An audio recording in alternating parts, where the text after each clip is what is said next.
What up, though? What's happening? Yeah, so this is video number 3 as it relates to the Carmelo Anthony case in the state of Texas, Collin County, to be specific. Now, I'm going to go ahead and get into my points as to why Carmelo deserved a lesser charge or no charge at all. As it relates to a lesser charge in the state of Texas, you have an element that is referred to as sudden passion. And sudden passion allows the jury to consider a lesser charge.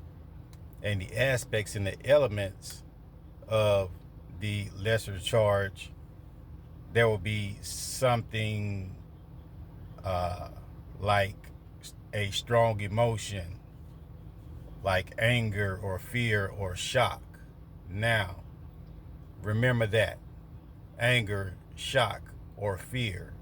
Now, as you can recall, when Carmelo Anthony was detained by the police officer, he sobbed, he cried when he said, "I told him not to touch me." Why is this important? Because that emotional cry shows sudden passion. It shows that he had care and concern for the well-being of Austin, especially when he went on to say and ask the officer, was Austin going to be okay? Now, the jury somehow rejected sudden passion.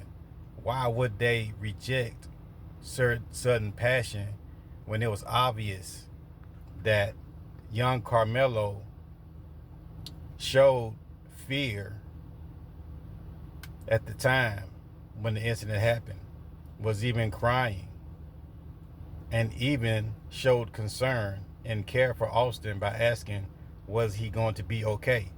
Now, I suspect that this is one key element as to why they did not want the tape or the video footage to leak. And notice that they've been showing the track meet incident, but not in its entirety. You rarely see the whole incident as it relates to the officer detaining Carmelo Anthony. This event is important because when Carmelo was detained, he showed fear. He showed shock by crying. These are all elements that prove his sudden passion in the state of Texas.